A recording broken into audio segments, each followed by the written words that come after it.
કેમ છો બધા? મજામાં છો ને? આજે આપણે મરચાના સ્ટફ ભજીયા બનાવીશું. આ હમણાં મરચાં ખૂબ જ સારા એવા સરસ મળતા હોય છે અને મરચાના અથાણા ભજીયા એટલા જ ટેસ્ટી લાગે છે.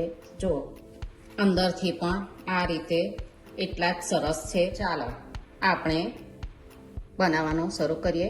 ચાલો, આ રીતના મરચાં લીધેલા છે, તેને આ રીતે કટ કરીને નીકાળી લેવાના.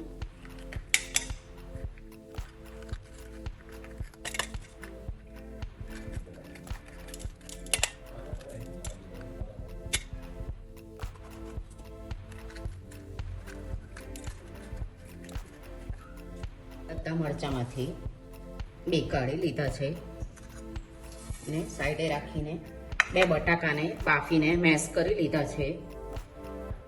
એમાં આ લીલું કોપરાનું છીણ 2 ચમચી જેટલું, કોથમીર, લીલું મરચું 1 નાની ચમચી, 1 નાની ચમચી મીઠું, 1 ચમચી ખાંડ ઓપ્શનલ છે, 1 ચમચી લીંબુનો રસ, 1 ચમચી ધાણા જીરું પાવડર અને અડધી ચમચી લાલ મરચું. બધું આપણે બરાબર મિક્સ કરી લઈએ. બટાકામાં બધું બરાબર મિક્સ કરી લીધું છે. એક બાઉલ લઈ લઈએ. 1 વાટકી ચણાનો લોટ, 1 ચમચી મીઠું,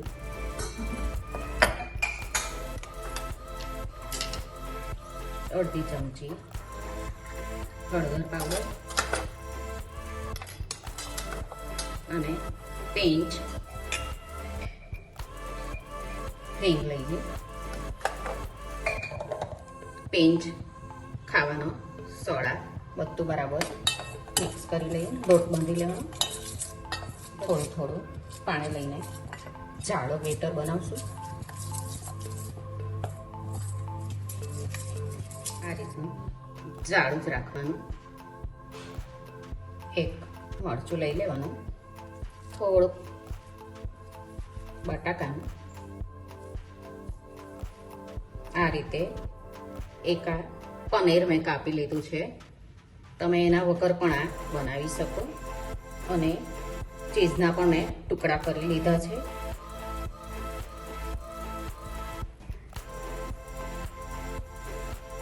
આ રીતે પનીરને ચીઝ ભરી લીધા છે. તમે ચીઝ પનીર વગર પણ આ બનાવી શકો. આ રીતે અંદર બટાકાને ભરી દેવાનું.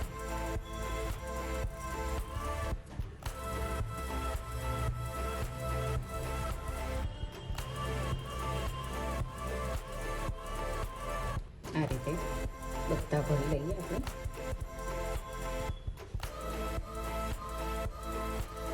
મરચાંને આ રીતે ભરી લીધા છે બધા.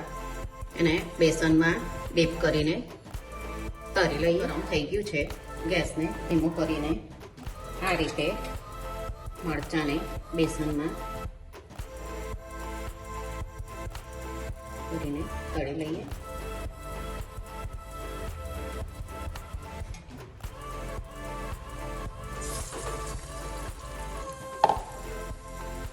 ગેસ મીડિયમ જ રાખશું.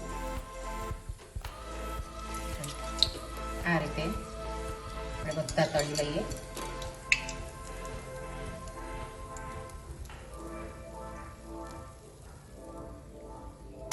બીજા મરચાંને પણ. મરચાંના સ્ટફ ભજીયા બનીને તૈયાર છે. જો આ કાપી લીધા છે આ રીતે. દેખાવમાં પણ એટલા જ સરસ લાગી રહ્યા છે અને સ્વાદમાં પણ એટલા જ ટેસ્ટી છે. તમે પણ આ રીતે બનાવજો સ્ટફ મરચાંના ભજીયા અને મને કહેજો કે તમને આ ભજીયા કેવા લાગ્યા. આપણે પાછા મળીશું બીજી રેસીપી સાથે. આવજો.